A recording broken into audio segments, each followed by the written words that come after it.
Bonjour, je m'appelle Karen et je fais partie de l'équipe QuickBooks. Nous allons voir comment exécuter la paye dans QuickBooks en ligne.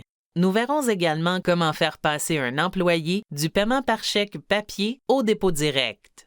Si vous avez besoin d'aide pour l'ajout d'employés ou pour la configuration des cotisations sociales, vous pouvez consulter les liens vers d'autres vidéos traitant de ces sujets à la fin de la présente vidéo. Vous pouvez exécuter votre paye à partir de différents endroits. Dans cet exemple, allez dans Paye et sélectionnez Aperçu.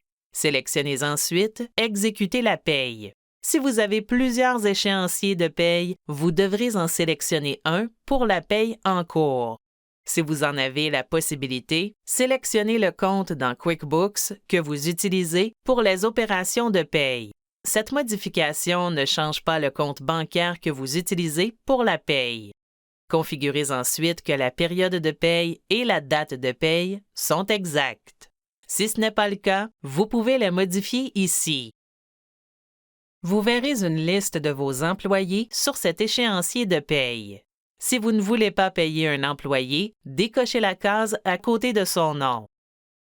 Pour les employés salariés, QuickBooks calcule la paye à partir des renseignements que vous avez fournis. Pour les employés rémunérés à l'heure, vous devez saisir ici leurs heures travaillées.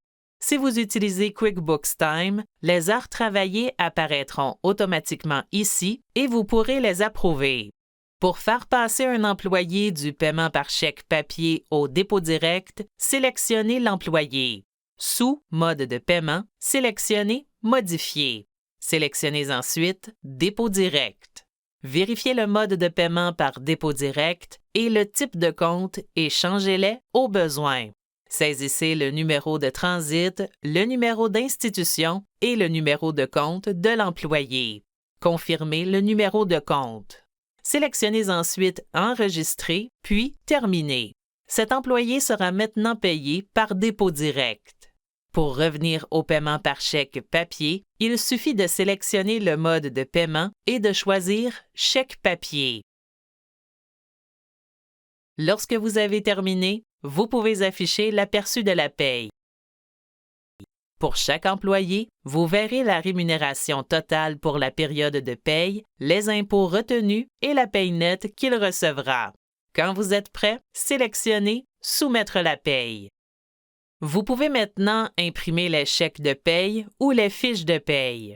Si vos employés utilisent QuickBooks Main-d'œuvre, ils peuvent y consulter leurs fiches de paye. Vous êtes maintenant prêt à exécuter la paye dans QuickBooks en ligne.